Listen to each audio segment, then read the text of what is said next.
되게 하여 주시옵소서.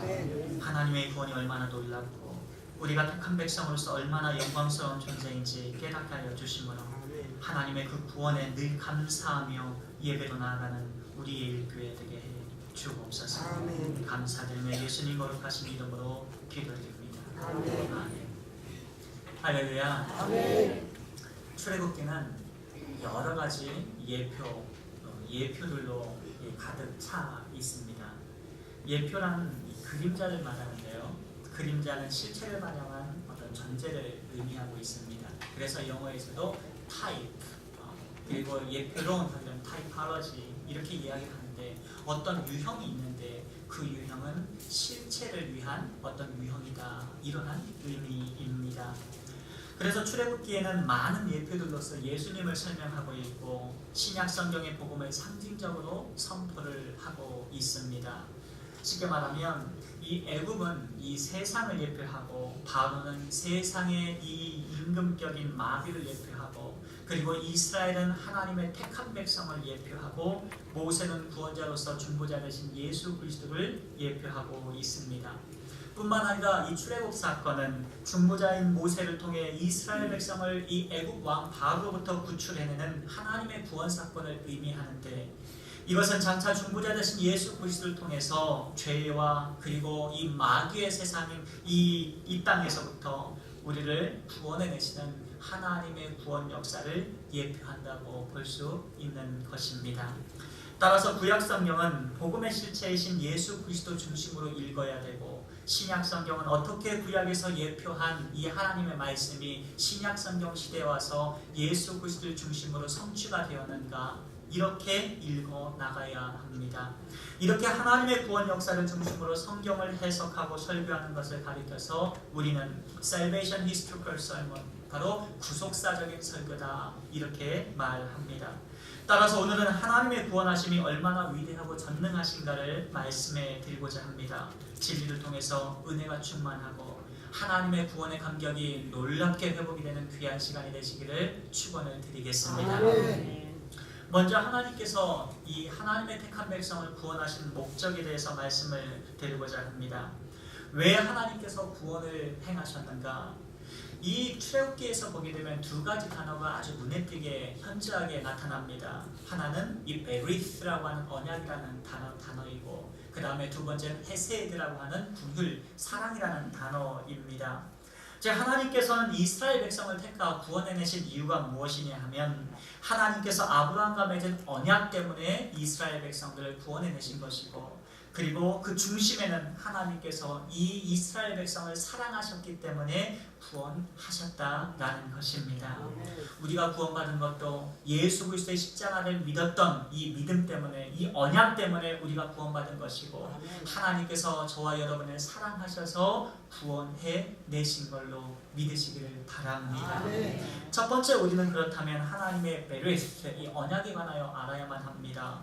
영어로는 카버넌트라고 하는데 이 언약은 우리가 생각하는 일반적인 약속이 아닙니다.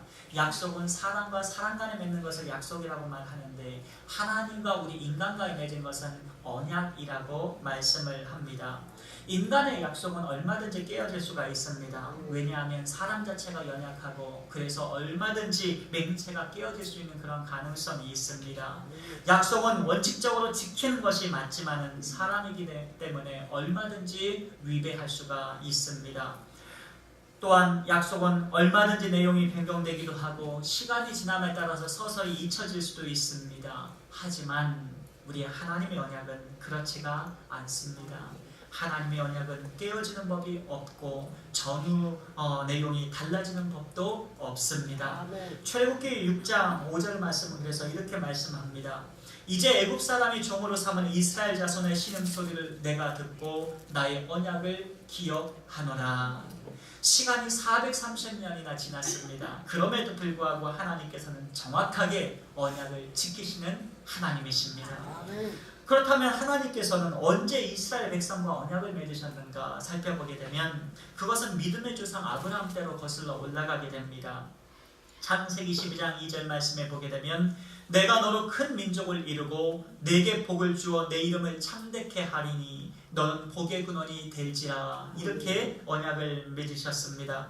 이때 아브라함의 나이가 99세이고 사라의 나이가 89세입니다. 생리적으로 자녀를 출산할 수가 없는 시기였습니다.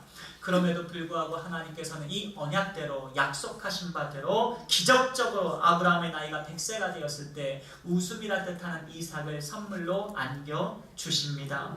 그리고 이삭은 야곱을 낳고 야곱은 애굽에서 국무총리가 된 그런 아들 요셉의 요청대로 그의 가족 70명을 데리고 애굽의 고센 땅으로 이민을 가게 됩니다. 그리고 하나님은 이스라엘 백성을 430년 동안에 지키시고 그들에게 많은 은혜와 복을 내려 주십니다. 그래서 이스라엘은 생육하고 번성하여 번창한 민족이 되었는데 이를 출애굽기서 1장 7절 말씀에서는 이스라엘 자손은 생육하고 불어나 번성하고 매우 강하여 온 땅에 가득하게 되었더라 이렇게 말씀을 했습니다. 그들이 얼마나 많은 복을 받았는지 무려 400여 년 동안에 70명이 200만 명 이상으로 불어나게 된 것입니다. 얼마나 많은 복을 주셨길래 인간의 병신력이 얼마나 대단한지를 우리는 새삼 느끼게 됩니다. 미래학을 연구하는 박사님들의 견해에 따르면 장차 대한민국의 미래가 암울하다고 말합니다. 왜냐하면 우리나라의 인구가 급감하고 있기 때문에 그렇습니다. 현재 초등학교 교실만 살펴봐도 학생들이 현저하게 줄어들고 있습니다. 앞으로 많은 초등학교가 문을 닫아야 할지도 모릅니다. 어디 초등학교뿐이겠습니까? 중고등학교를 거쳐서 대학교까지 폐교되는 사태가 지금도 빚어지고 있습니다. 그렇게 되면 이 학교와 관련된 교직원과 교사와 그리고 교수들과 심지어 학교와 함께 사업을 하는 많은 자영업자들이 문을 닫게 될 것입니다. 사회 전반적으로 크게 부정적인 영향과 결과를 초래할 것은 너무나도 뻔합니다. 향후 3년 안에 고등학생이 9만 명이 줄어들 것이라고 예측합니다. 5년 안에 20만 명의 학생들이 급감하게 될 것이라고 그렇게 추정하고 있습니다. 그러면 수치상 입학정원 400명인 학교가 몇 개가 없어져야 되냐 하면 약 500개가 문을 닫아야 합니다. 따라서 우리는 생육하고 번성하라고 하신 하나님의 말씀이 이 하나님의 명령이 우리 인간들에게 얼마나 대단한 축복이고 은혜인지를 새삼 깨닫게 됩니다. 큰 민족을 이루는 것, 큰 민족을 이루어서 복을 받는 것, 이것이 하나님이 주신 복입니다. 그러므로 예일교회 여러분의 가정과 자녀에게 큰 하나님의 복과 형통함이 이루시기를 주의 이름으로 축원을 드리겠습니다. 그렇다면 하나님께서는 구체적으로 아브라함에게 어떤 언약을 약속을 해주셨는가 하면 창세기 15장 13절과 14절 말씀에 여호와께서 아브라함에게 이르시되 너는 반드시 알라 내 자손이 이방에서 객이되어 그들을 섬기겠고 그들은 400년 동안 내 자손을 괴롭히리니 그들이 섬기는 나라를 내가 징벌할지며 그 후에 내 자손이 큰 재물을 이끌고 나오리라 이렇게 말씀하셨습니다. 이미 오래전에 하나님께서는 하나님의 백성의 그 미래까지 다 예지하시면서 출애굽의 언약에 대해서 작정을 하신 것입니다. 그래서인지 실제로 이스라엘 백성들은 하나님의 은총과 사랑을 받았음에도 불구하고 애굽 백성들로부터 많은 압제를 받게 됩니다. 고통스러운 삶을 살아갑니다. 그러나 놀라운 것은 그들이 고난이 더하면 더할수록 박해와 고통이 더하면 더할수록 그들은 더욱더 번창하고 더욱더 생명력이 넘쳐나서 믿음으로 살아가는 그런 복을 얻게 된 것입니다. 뿐만 아니라 출애굽을 했을 때에 애굽 사람들이 너도나도 그들에게 폐물과 은과 금을 갖다 주면서 그들이 많은 재산을 가지고 거기에서 빠져나오는 것을 우리는 역사적으로 보게 됩니다. 따라서 우리는 하나님이 말씀하시면 하나님이 작정하시면 하나님의 섭리 가운데서 그대로 이 역사 가운데 성취되는 것을 우리는 보게 되는 것입니다. 이처럼 하나님의 언약은 깨어지는 법이 없습니다. 잊혀지는 법도 없고 변경되는 것이 없습니다. 예수 믿고 구원 받을 것이다 말씀하시면 예수님 믿는 자는 구원을 받게 될 것이고 하나님께서 축복해 주실 것이라고 말씀하시면 실제 때가 되면 반드시 형통하고 축복된 삶을 누리게 되는 것입니다. 하나님의 말씀으로 천지 만물을 우주 만물을 창조하신 것 같이 말씀하시면 되는 것이고 말씀하시면 이루어지는 것입니다. 그러므로 사랑하는 성도 여러분, 매 시간마다 여러분 예배 때마다 하나님의 말씀이 임하고 말씀이 우리 가운데 임할 수 있도록 그 말씀을 믿고 그 말씀을 순종하고 그 말씀대로 살아가는 은혜가 있기를 축원을 드리겠습니다. 두 번째로 우리가 생각할 단어가 바로 헤세드라는 단어입니다. 하나님의 긍휼이죠. 하나님께서는 자신의 택한 백성을 불쌍히 여기시는 분입니다. 그리고 하나님의 백성이 탄식하여 울부짖을 때에, 기도할 때에 그들의 기도의 소리에 반드시 들으시는 분이십니다. 이스라엘 백성들이 하나님 앞에 간절하게 고통 때문에 고난받을 때 기도를 했습니다. 물론 그들에게 직접적으로 계시하지 않으셨지만 그럼에도 불구하고 하나님께서는 그들의 기도를 다 듣고 계셨고, 그래서 택한 지도자 모세를 하나님께서 불러내셔서 출애굽을 하나님께서 이끌어내신 것입니다. 출애굽기 2장 24절과 25절 말씀을 보게 되면 하나님이 그들의 고통 소리를 들으시고 하나님이 아브라함과 이삭과 야곱에게 세운 그의 언약을 기억하사 이렇게 말씀을 했습니다. 따라서 하나님의 백성이 기도할 때에 하나님은 기억하십니다. 하나님은 반드시 그 기도에 응답하십니다. 비록 직접적으로 우리에게 응답하지 않으셔도 하나님은 우리의 기도에 반응하셔서 하나님의 우리의 기도에 응답하셔서 우리를 구원해 내시는 것입니다. 그런데 여기서 우리는 아주 중요한 질문을 할 필요가 있습니다. 하나님께서 어째서 이스라엘 백성의 소리를, 그 고통스러운 기도의 소리를 들으셨는가 하는 점입니다. 이스라엘 백성들이 의로워서 그들의 기도에 응답하셨는가? 그렇게 생각하지 않습니다. 성경은 이스라엘 백성이 하나님의 긍휼을 받은 이유를 이스라엘 백성에게서 찾는 것이 아니라 바로 하나님의 긍휼하심에서 찾고 있습니다. 신명기서 9장 5절과 6절 말씀은 이렇게 말씀합니다. 내가 가서 그 땅을 차지하면 내 공의로 말미암음도 아니며 내 마음이 정직함으로 말미암음도 아니고 이 민족들이 약함으로 말미암아 내 하나님 여호와께서 그들을 내 앞에서 쫓아내심이라. 여호와께서 이같이 하심은 내 조상 아브라함과 이삭과 야곱에게 하신 맹세를 이루게 하심이니라. 그러므로 내가 알 것은 내 하나님 여호와께서 내게 이 아름다운 땅을 기업으로 주신 것이 내 공의로 말미암음이 아니니라. 너는 목이 곧은 백성이니라. 이렇게 말씀을 했습니다. 즉 하나님께서 이 이스라엘 백성들을 가나안 땅으로 인도하신 그 이유가, 그들의 기도를 들으시고 그들을 구원해내신 이유가 그들이 의롭기 때문도 아니고 그들이 착하기 때문도 아니고 그들이 정직하기 때문이 더더욱 아니라는 이야기입니다. 오히려 그들은 목이 곧은 백성인데도 불구하고 하나님께서 이스라엘 백성을 구원해내신 이유는 바로 하나님의 신실하심, 하나님의 헤세드, 긍휼하심 때문에 택한 백성의 기도를 들으시고 인도해 내셨다는 것입니다. 왜 하나님께서 이스라엘 백성들을 구원해내셨는가? 그들에게 있어서 한 가지 의로운 것은 저 다른 민족들과 함께 우상 숭배에 빠지지 아니하고 여호와 하나님을 잘 섬기는 예배하는 민족이었기 때문에 하나님께서 그 믿음을 가상히 여기셔서 하나님을 예배하는 것을 의로 여기셔서 그들을 구원해 내셨다.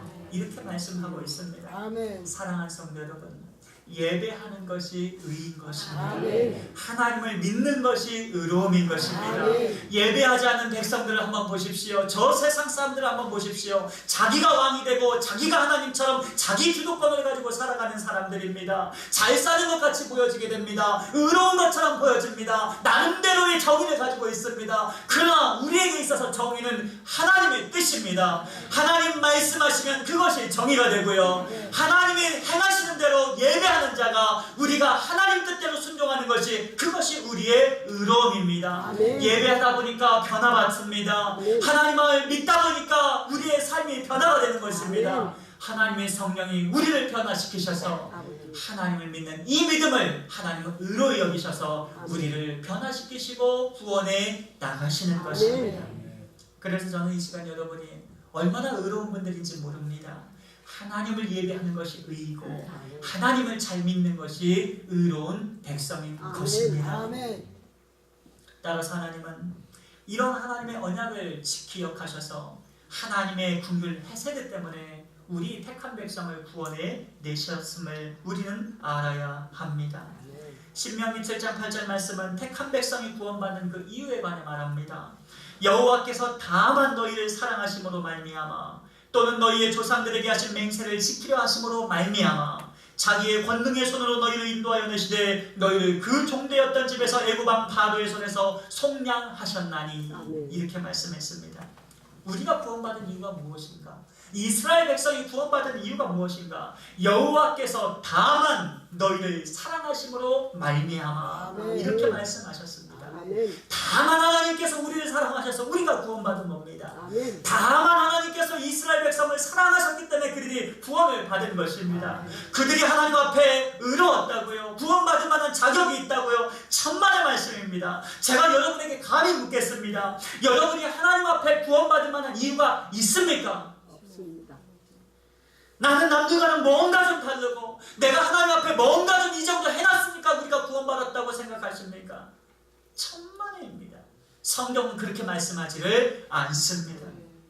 만약 내 행위와 내 공로와 나로 인해서 구원받았다고 한다면 반드시 어느 정점에 가서 어느 시에 가서 모든 것을 포기하고 난 버림받은 인생이라고 생각할 때가 반드시 오게 될 것입니다. 왜? 인생 자체는 죄를 이길 능력이 없어요. 하나님이 은혜 주셔야 죄를 이기는 것이고요. 하나님이 죄를 속죄해 주셔야 우리가 죄사함을 받는 것입니다. 사람들이요, 세상 사람들 한번 바라보십시오. 나름대로 정의감을 가지고 있어요. 나름대로 깨끗하게 산다고 말하고요, 나름대로 착하게 산다고 말하는 사람들입니다. 얼마나 정의감이 충실한 사람들인지 몰라요. 그런데 왜 그렇게 정의감이 충실하고 착한 사람들을 내버려 두고 하나님의 백성을 구원해 내시는가? 그것은 전적으로 하나님의 언약이고 전적이고 하나님의 긍휼하심 때문입니다. 그래서 예수 믿지 않으면 안타깝지만 아무리 성인군자 할지라도 지옥에 가는 것이고요. 하나님의 언약을 믿지 않았잖아요. 불의한 자로 하나님이 보시는 거예요. 우리는 너무나도 죄가 많고 우리는 너무나도 연약하고 우리는 너무나도 많은 약점을 달고 사는 인생들이에요. 그럼에도 불구하고 우리가 구원받은 이유는 하나님이 예수 믿는 자 구원해 주신다고 하신 그 말씀 따라 우리가 믿었더니 아브라함처럼 하나님의 말씀을 믿은 것을 의로 여기셨던 것처럼 우리에게도 똑같이 예수 믿는 것을 의로 여기셔서 우리를 구원해 주신 것입니다. 그러니까 오늘 출애굽께서 말씀하신 것은 무엇입니까? 택한 백성이 구원받은 이유는 딱 두 가지밖에 없습니다. 하나님의 말씀하신 그대로 언약을 기억해 주신 것입니다. 두 번째는 하나님의 그 긍휼하심 때문에 우리가 구원을 받게 된 것입니다. 그러므로 사랑하는 성도 여러분, 늘 이런 하나님의 구원하심에 예수 믿고 구원받는다, 예수 믿고 내가 구원받았다, 그리고 하나님의 사랑 때문에 내가 이렇게 택한 백성으로서 구원받았다는 이 믿음을 가지고 늘 하나님을 예배하며 살아가시는 주의 백성이 되시기를 축원을 드리겠습니다. 두 번째로 우리가 생각할 것은 하나님께서 어떻게 이스라엘 백성들을 택한 백성을 구원해 내셨는가라는 것을 생각해 볼 필요가 있습니다. 하나님의 구원 과정을 보게 되면 우리 진보 측에서 자유주의 학자들은 이런 이야기를 합니다. 하나님도 이렇게 구원을 베푸셨지만 인간도 선한 면이 있으니까, 인간도 뭔가 이 구원을 위하여 노력한 바가 있으니까 인간의 노력으로 인하여서 구원을 받는 거 아니겠느냐, 이렇게 주장을 합니다. 로마 캐톨릭 RCC, 로마 캐톨릭 처치에서 이렇게 이야기를 하고 있고, 그 다음에 우리 웨슬리안 처치는 이 감리교나 이 알미니안주의자들이 이러한 구원론을 이야기를 하고 있습니다. 소위 말해서 시널기즘, 신임 협동처를 주장하고 있습니다. 하나님께서 구원하시는 것 맞지만 그러나 인간도 구원에 협력해야 된다, 협동적으로 해서 구원을 받게 된다, 이런 이야기를 합니다. 이성적으로 생각했을 때 굉장히 맞는 이야기처럼 느껴집니다. 그러나 이 부분에 대해서 우리가 보다 우리 대한예수교 장로교회 이 개혁주의 입장에서 구원론을 다시 한번 생각해볼 필요가 있습니다. 적어도 출애굽기를 보게 되면 신임협동설이 얼마나 허구맹랑한 이야기인지를 우리는 알게 됩니다. 먼저 선지자 요나는 요나서 2장 9절 말씀에 구원은 여호와께로 말미암는다, 구원은 여호와께로라는 그러한 찬양을 하게 됩니다. 아멘. 즉 구원은 하나님의 단독 사역, 이 모노이즘이라고 이야기하는데 전적으로 구원은 하나님이 행하신다라는 그러한 신앙 고백입니다. 아멘. 자, 오늘 출애굽기에서 한번 보십시오. 모세가 자기 능력으로 이스라엘 백성을 구원했느냐? 그렇지가 않습니다. 자기의 힘으로 구원하려고 했을 때에는 오히려 애굽 사람을 쳐 죽이고 이 살인자가 되어서 도망을 갈 수밖에 없었습니다. 그러나 하나님의 말씀에 순종했을 때에, 하나님의 구원에 아멘 하고 순종했을 때 어떤 일이 발생했느냐? 절대로 행할 수 없는 10가지의 기적들이 나타나면서 결국 이 세상의 왕이었던 이 애굽 왕 바로가 무릎을 꿇게 되었습니다. 아멘. 구원은 누가 이루시느냐? 하나님께서 구원을 이루십니다. 아멘. 하나님은 자기의 택한 백성을 구원하시기 위해서 두 가지의 구원 방법을 사용하십니다. 하나는 미러클, 기적이고 다른 하나는 the blood of lamb, 바로 어린 양의 피를 가지고 구원해 내셨습니다. 그런데 우리가 생각해 보게 되면 하나님께서 이 기적 가지고 이 사람들을 구원해 내셨다, 기적 가지고 사람들이 믿음이 일어났다, 이런 생각을 하며 착각할 때가 종종 있습니다. 답부터 말씀드리면 기적 가지고는 절대로 여러분 믿음이 일어나지를 않습니다. astonished, 놀랄 수는 있겠죠. 뭔가 impressed, 뭔가 영향을 받을 수는 있겠죠. 그러나 절대로 이 믿음은 기적 자체로는 발생하지 않습니다. 믿음은 하나님의 은혜이고요. 믿음은 하나님의 말씀을 믿음으로 믿음이 주어지게 되는 것입니다. 우리가 얼마나 요새 목회자들도 기적을 좋아하는지 모릅니다. 하나님 제 사역에 기적이 많이 일어나게 해주시옵소서. 기도할 때마다 죽은 자도 살아나게 해주시고 암 환자도 직진하게 해달라고 이런 기도를 할 때가 많이 있습니다. 많은 사람 모일 수 있겠죠. 그러나 분명한 것은 수만 명, 수천만 명이 모여도 기적 자체로 믿음은 일어나지를 않습니다. 왜냐? 믿음은 하나님의 말씀을 믿는 그 믿음에서 발생하기 때문입니다. 제가 그랬으면 이 이스라엘 백성도 40년 광야 생활하면서 이 표적과 믿음을 이 기적을 보면서 구원받아야 됐겠지만 한 사람도 갈렙과 여호수아 지파 외에는 다 하나님 말씀을 따르지를 못했습니다. 예수님 앞에도 마태복음 12장과 16절을 보게 되면 바리새인과 사두개인들이 찾아오는 것을 볼 수 있습니다. 표적만 한번 보여주시면 우리가 당신을 믿겠나이다, 우리가 당신을 메시아로서 하나님의 아들로 인정하겠나이다, 이러면서 졸졸 쫓아다녔습니다. 그러나 예수님께서 뭐라고 말씀하셨습니까? 이 악하고 음란한 세대여, 너희는 나에게 표적과 기적을 요구하지만 내가 너희에게 보일 것은 십자가의 요나의 표적, 즉 십자가의 표적밖에 없다, 이렇게 말씀을 하신 것입니다. 사랑하는 성도 여러분, 답부터 말씀을 드립니다. 기적 추구하지 말고 예수님 모십시오. 예수님 받아들이십시오. 죽어도 주를 위하여, 살아도 주를 위하여 예수 믿고 신앙생활 해야 될 줄을 믿습니다.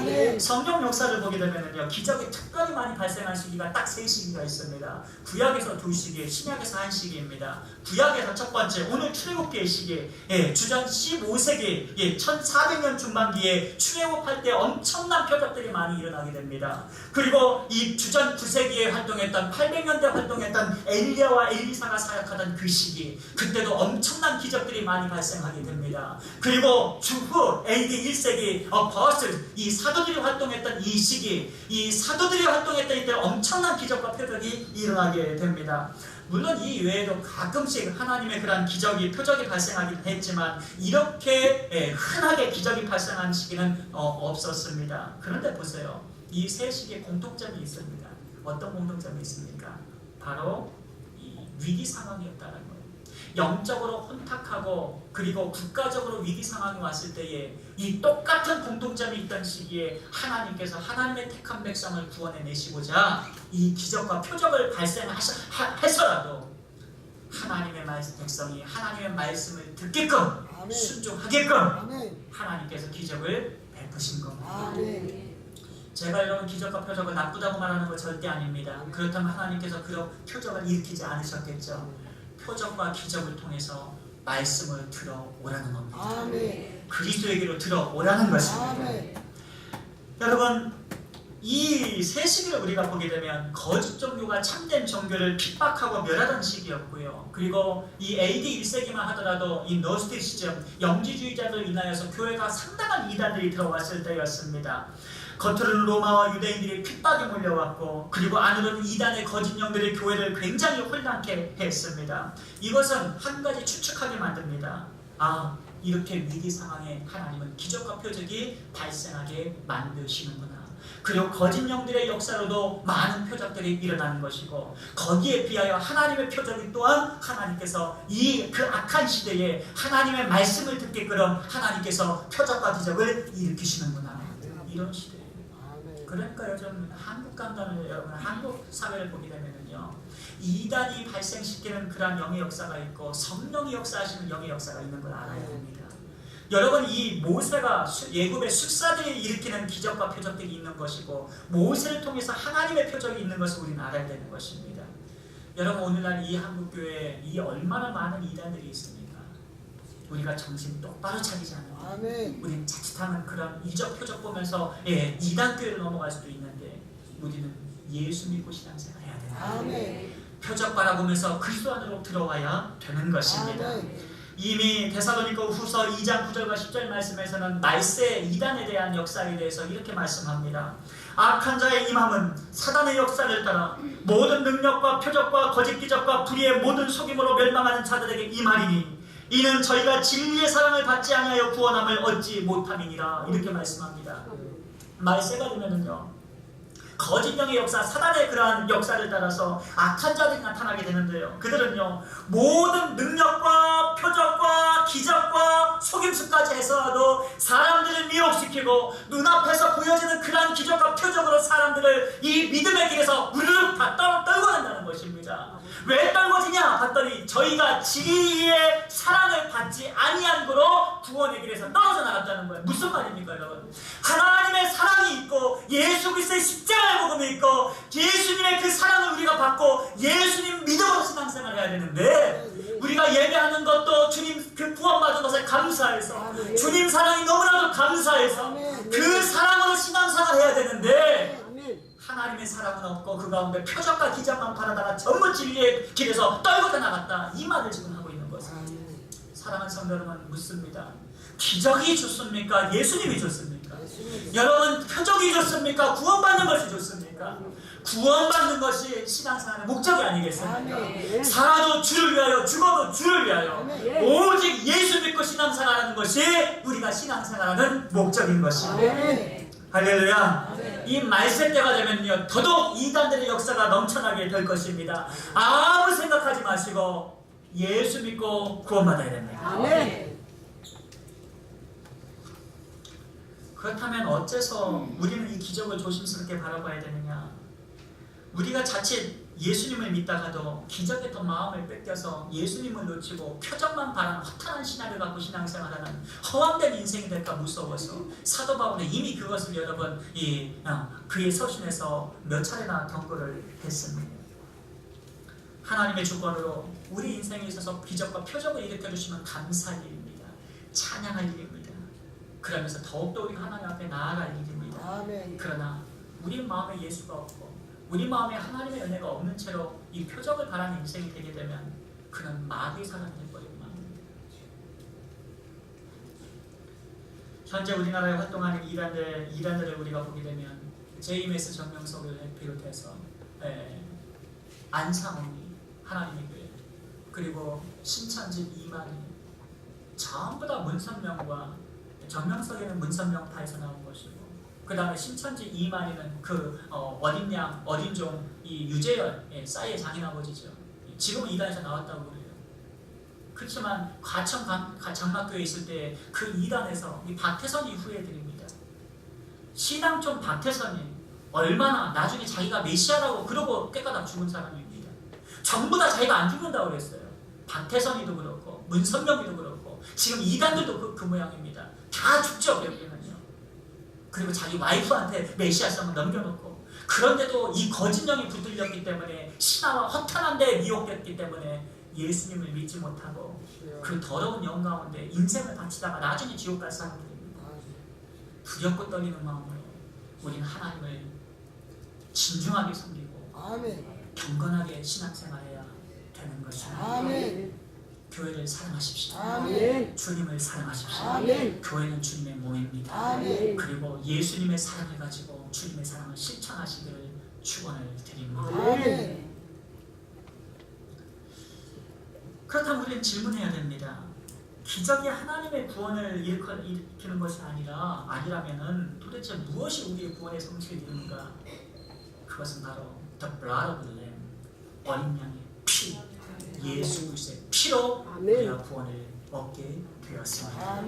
출애굽기서 12장 13절 말씀을 내용해 보게 되면은 하나님께서 마지막 10번째 재앙으로서 장자를 죽이시겠다고 말씀을 하시는데, 만약 흠없고 점없는 어린 양을 잡아서 그 피를 문설주와 임방에 바른다면 그 집의 장자는 죽지 않을 것이다. 이 죽음의 천사 말라크를 파스오버, 이 유월절 때 넘어가게 그래서 살려주시겠다, 구원해주시겠다라고 약속을 해주십니다. 그래서 그 약속을 믿고 이 하나님의 말씀 믿고 어린 양의 피를 잡아서 이 문에 밟는 그 집은 이 죽음의 천사 말라트가 통통 튀어가면서 그 집을 장자를 살려주었어요. 그래서 6월절이 파스 온 겁니다. 통과시켰다는 거죠. 살려주었다는 것입니다. 아멘. 그러나 믿지 않는 자들은요, 이 애굽의 바로왕부터 해서 애굽 사람 모든 가정들은 전부 다 장자의 죽음을 겪게 되었어요. 아멘. 우리가 왜 구원받았느냐? 예수의 피 때문에. 아멘. 주님의 십자가의 피 때문에 우리가 구원받은 아멘. 것입니다. 히브리서 9장 22절 말씀에 피 흘림이 없음즉 사함이 없느니라 라고 말씀하신 거지. 우리가 구원받는 거예요. 신협동설 시널비전 천만의 말씀입니다. 오직 하나님의 은혜요. 아멘. 오직 예수의 피 묻은 복음 때문에 내가 구원받은 인생을 알고 다 빚진 자로서 주님 만날 그날까지 감사함으로 신앙생활 하시기를 아멘. 축원해 드립니다. 아멘.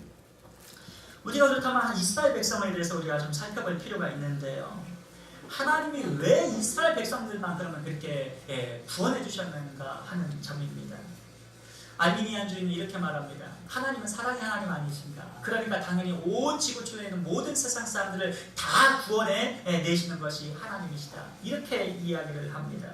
하지만 적어도 이 출애굽기만 보더라도 그것이 얼마나 새빨간 거짓말인지는 우리는 알게 됩니다. 하나님의 구원 대상은 누구냐? 하나님의 은혜를 베푸신 사람들, 하나님의 구원하시기로 작정하신 택정받은 사람들이 구원을 받게 되는 것입니다. 아멘. 이런 주장을 하게 되면 일부 분노하는 사람들이 나타나게 됩니다. 그런 하나님이 어딨냐고, 왜 누구는 그럼 구원하고 누구는 왜 버리시냐고, 유기하시냐고. 칼빈 시대에도 그랬고 종교개혁 때도 그랬고 지금까지도 여러분 지금까지도 그런 사람들이 있어요. 그러나 제가 생각하기에는 첫 번째로 구원받은 사람은 하나님이 구원을 주셨다면 감사해야 될 게 아니겠습니까? 왜 그런 소리를 하겠어요? 구원받지 못했으니까 그 분노감이 일어날 것이고 첫 번째는요. 두 번째는 하나님의 주권을 인정하기 싫으니까 그런 소리 하는 거예요. 인본주의, 우리가 결정해야 되는데 구원도 구원받는 것도 내가 결정해야 되는데 하나님이 결정하신다고 하니까 그것이 싫은 거예요. 그래서 여러분 그렇게 분노하는 것입니다. 그러나 장로교회는요, 개혁주의 교회는요, 칼빈주의의 그러한 교회, 이 리미티드 어토먼트라는 게 있어요. 하나님께서 택한 백성들만 예수의 피 묻은 복음만 믿은 사람들만 죄사함을 해주신다는 거죠. 아멘. 하나님이 여러분을 사랑하셔서요. 아멘. 만세전에 택정하셨기 때문에 아멘. 이 자리에 계신 거예요. 아멘. 그러나 우리가 두렵고 떨리는 마음으로 하나님 믿어야 되는데 아멘. 여러분 중간에 중도 탈락하는 사람들 나타나게 됩니다. 알렉산더와 후메네아 같은 그런 인간들이죠. 제자 훈련까지 받고 하나님 잘 믿는다고 그랬던 자들이 나중에 세상이 좋다고 세상으로 도망가 버렸어요. 떨어져 나가는 겁니다. 그들은 택정받은 사람들이 아니었던 거죠. 자기 열심 가지고 예수 한번 잘 믿으려고 했다가 안 되는 거예요. 절대로 안 됩니다. 신앙은요, 내 의지와 내 힘으로 되는 게 아니에요. 아멘. 하나님 은혜 주셔야 돼요. 아멘. 은혜 주시니까 말씀이 믿어지는 것이고, 아멘. 은혜 주시니까 주님을 믿고 싶어지는 것이고, 아멘. 은혜 주시니까 내가 심령의 변화를 받는 것입니다. 아멘. 이것이 바로 택정론인 것입니다. 아멘. 그럼 이 택정론을 출애굽기에서 어떻게 이야기하고 있느냐? 하나님의 말씀을 보면 답이 나와요. 출애굽기서 4장 22절 말씀에 이렇게 말씀합니다. 너는 바로에게 이르기를 여호와의 말씀에 이스라엘은 내 아들 내 장자라, 이렇게 말하라고 했어요. 네, my firstborn, 내 장자를 이스라엘 가르쳐서 내 장자라고 표현을 했는데 하나님께서 왜 이 마지막 10번째 재앙 때 모든 장자를 죽이셨느냐 하면 이 바로가 하나님의 장자인 이스라엘 백성들을 괴롭히니까 하나님께서 바로의 장자를 비롯해서 애굽의 모든 장자를 싹 다 죽여버린 거예요. 여러분 이 정도 되면 당당하십시오. 아멘. 하나님의 백성은 당당하게 살아야 돼요. 아멘. 하나님이 여러분을 사랑하고 계시고요. 아멘. 여러분은 죽어도 부활시켜 주실 것이고요. 아멘. 영생으로 하나님께서 책임져 놓으셨어요. 아멘. 이 땅에서 여러분 구할 게 무엇입니까? 이 땅에 영화가 어디 있어요? 이 땅에 여러분 천년만년 살 게 뭐가 있습니까? 하나님께서 여러분을 구원하셨으면 감사함으로 당당하게 장자처럼 살아가시기를 바라겠습니다. 아멘. 하나님이 이스라엘은 장자라고 말씀하셨지만 저 백성은 버리시는 백성이었던 거예요. 출애굽기서 5장 1절 말씀에 또 뭐라고 말씀을 하냐면 그 후에 모세와 아론이 바로에게 가서 이르되 이스라엘 하나님 여호와께서 이렇게 말씀하시기를 내 백성을 보내라. 그러면 그들이 광야에서 내 앞에 절기를 지킬 것이니라. 이렇게 말씀하셨어요. 내 백성이라는 거예요. My people. 하나님께서 이스라엘 백성 봤을 때 내 백성이라고 말씀하신 거예요. 지금 이스라엘 뿐만 아니라 예일교회도 하나님께서 어떻게 말씀하시냐면 내 백성이라고 말씀하시는. 그리고 출애굽기 19장 5절 말씀에 세계가 다 내게 속하였나니 너희가 내 말을 잘 듣고 내 언약을 지키면 너희는 모든 민족 중에 내 소유가 되고. 아멘. 내 소유라고 말했는데 이것은 my treasure possession이라고 했습니다. 무슨 말이냐면 이 원어적 측면에서 보게 되면 나의 보물과 같은 나의 내 소유, 나의 것 이렇게 표현한 거예요. 아멘. 내게 속한 자들 이렇게 말하는 아멘. 겁니다. 보화 같은 존재들이라는 거예요. 아멘. 하나님이 우리를 보실 때요 반짝반짝 빛나는 다이아몬드 같고 여러분 12지파가 여러분 여기 슈퍼에다가 12지파의 보석을 붙여놓은 것 같이 각 지파 한 명 한 명이 보석처럼 느껴지는 것처럼 하나님이 여러분을 한 번 한 번 보실 때 보석처럼 보화처럼 바라보고 계시다는 거예요. 아멘. 할렐루야. 아멘. 얼마나 귀해요. 세상 사람들한테 인정받지 천만을 말씀해요. 세상 사람한테 인정받을 필요가 뭐가 있어요. 하나님이 우리를 보석처럼 봐주시는데 아멘. 그것으로 다 끝난 거 아니겠습니까? 아멘. 출애굽기 19장 6절 말씀입니다. 너희가 내게 대하여 제사장 나라가 되며 거룩한 백성이 되리라. 너는 이 말을 이스라엘 자손에게 전할지니라. 아멘. 하나님께서 이스라엘 백성을 제사장의 나라처럼 거룩한 백성으로 보고 계시다는 거예요. 아멘. 사랑하는 성도 여러분, 이 정도 되면 탁장 넘은 100% 확실합니다. 아멘. 하나님이 사랑하시고 아멘. 하나님이 택정하시고 아멘. 하나님이 보석처럼 바라보시고 아멘. 하나님이 구휼 헤세드의 사랑을 우리를 책임져 주시기 때문에 아멘. 우리를 구원해 내신 거예요. 아멘. 그러니 아무리 믿고 싶어도 못 믿는 거고요. 주여. 우리는 그냥 복음이 믿어지는 거예요. 아멘. 예수님의 사랑이 믿어지는 거예요. 아멘. 십자가가 믿어지는 거예요. 아멘. 그러므로 기적 따위나 바라면서 하나님의 말씀에 관심이 없는 저 이단교회 같은 그런 이단교회로 빠질 것이 아니라 주여. 사나 죽으나 하나님 말씀을 진리로 전하고 예수 아멘. 그리스도를 믿는 아멘. 이 믿음으로 주님 오실 때까지 견고하고 아멘. 거룩한 신앙으로 아멘. 다 천국 백성으로 들어가신 우리 예일교회가 되시기를 축원을 드립니다. 아멘. 저는 그렇게 생각합니다. 예수님께서도 3년 동안의 제자 훈련을 시켰어도 가룟유다가 나오지 않아요. 사도 바울이 그렇게 2년 반 동안에 3년 동안이나 에베소 교회에서 제자 훈련을 시켜도 후메네와 알렉산더 같은 인간들 나오지 않아요. 여러분 사람 보지 마시고요. 아멘. 예수님이 교육시켜도 안 되는 게 인간이에요. 택함 받지 못한 백성 결국 나가 떨어진다는 거예요. 아멘. 주님 오실 때까지 아멘. 예수만 바라보십시오. 아멘. 하나님 잘 믿으십시오. 아멘. 죽으나 사나 하나님의 백성으로 살아가시기를 축원을 드립니다. 아멘. 이런 하나님의 백성을 오늘 8절 말씀에 이렇게 기록합니다. 내가 아브라함과 이삭과 야곱에게 주기로 맹세한 땅으로 너희를 인도하고 그 땅을 너희에게 주어 기업을 삼게 하리라. 나는 여호와라 하셨다 하라 말씀하십니다. 아멘. 결국 하나님의 백성을 어디로 이끄냐 하면 맹세하신 땅, 이 가나안 땅으로 인도하시는데 이 가나안 땅은 어디냐? 바로 이 천국을 의미합니다. 아멘. 여러분 그러나 알아야 할 것이 있습니다. 이 천국으로 가나안 땅까지 가기 전에 이 이스라엘 백성들은 광야 생활을 해야만 했어요.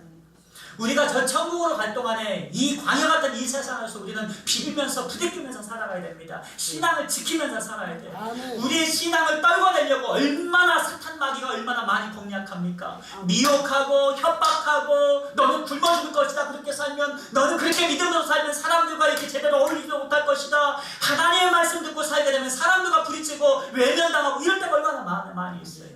분명해야 됩니다.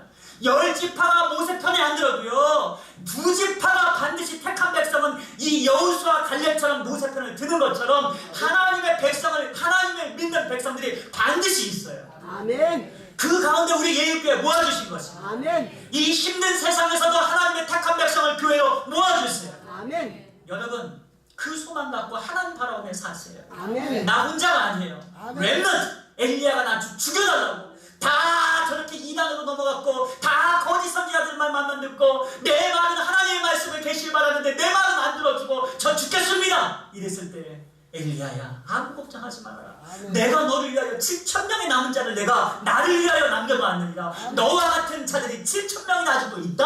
아멘. 두렵게 생각하지 말고 아멘. 믿음으로 살아라. 아멘. 사랑하는 성도 여러분, 택한 백성이 있습니다. 아멘. 여러분 택한 백성이에요. 아멘. 믿음으로 사십시오. 아멘. 히브리서 11장 1절 말씀에 이렇게 말씀합니다. 그들이 이제는 더 나은 본향을 사모하니 곧 하늘에 있는 것이라. 아멘. 이러므로 하나님이 그들의 하나님이라 일컬음 받으심을 부끄러워하지 아니하시고 그들 위하여 한 성을 예비하셨느니라. 아멘. 그 성은 이 땅에 있는 것이 아니라 저 천국에 하나님께서 예비를 해 놓으셨습니다. 아멘. 아무것도 걱정하지 말고 아멘. 천국의 내 본향집을 생각하시면서 이 땅에서 하루하루를 경건하고 감사함으로 믿음으로 살아가시기를 원합니다. 아멘. 우리는 보다 지혜로운 자가 되어야만 합니다. 아멘. 성도는 예수 믿고 즉시로 천국에 입성하는 것이 아닙니다. 이 고난 땅에서 많은 크리스찬들이 얘기했던 것처럼 순례자의 길을 우리가 걷도록 우리에게 요구합니다. 이 땅에서 우리는 광야 같은 삶을 살 수도 있어요. 아멘. 하지만 이 광야를 살면서 아말렉 군대를 만날 수도 있고요. 우리가 죄온 죄로 지은 죄로 말미암아 심판받고 이렇게 징계를 받을 수도 있어요. 그럼에도 불구하고 택한 백성은 누가 지켜주시느냐? 하나님이 지키시고 아멘. 하나님이 보호하시고 아멘. 하나님이 인도해 아멘. 내시는 것입니다. 아멘. 어디까지? 천국까지 이끌어 내십니다. 아멘. 이스라엘 백성은 애굽에서 바로를 섬겼고 출애굽한 이후엔 여호와 하나님만 섬겼습니다. 이제 삶의 주인이 바뀐 것입니다. 아멘. 우리가 세상의 바로를 섬기면 평생 노예로 살 수밖에 없습니다. 세상을 두려워하고 세상을 주인 삼으면 우리는 평생 노예짓만 하게 될 것입니다. 그러나 우리는 하나님을 섬기기 위해 이 자리에 왔습니다. 아멘. 우리는 자유인이고 아멘. 구원받은 백성이고 아멘. 하나님의 백성이 되었습니다. 아멘. 마귀를 섬기면 반드시 멸망을 받겠지만 어린 양 예수를 섬기게 되면 반드시 구원을 받아 천국으로 입성하게 될 것입니다. 아멘. 그러므로 오늘 말씀은 딱 한 가지 질문을 합니다. 우리에게. 나는 당신은 과연 누구를 섬기면서 이 세상을 살아가고 있느냐입니다. 우리의 주인은 하나님이십니다. 아멘. 그러한 믿음으로 늘 승리의 삶을 살아가시기를 축원을 드립니다. 아멘. 기도하십니다. 하나님 감사드립니다. 아멘. 하나님 우리를 사랑하셔서 만세전부터 택정해 주시고 우리를 구원해 주신 그 놀라우신 하나님의 은혜에 감사를 드립니다. 아멘. 저희는 주님을 위해 한 것이 아무것도 없습니다. 아멘. 그럼에도 불구하고 우리를 사랑하셔서 그 예수 믿으면 구원해 주시겠다는 그 언약대로 하나님 저희들을 구원해 주시고 그 사랑으로 우리를 구원으로 이끄신 하나님의 은혜에 감사를 드립니다. 아멘. 천국 가는 그날까지 예일교회가 하나님 든든하게 믿음에 있어서 말씀 붙들고 하나님 사랑 가운데서 신앙을 지키며 천국에 입성하는 귀한 은혜가 있게 하여 주옵소서. 아멘. 감사드리며 예수님 거룩하신 이름으로 기도드립니다. 아멘. 아멘.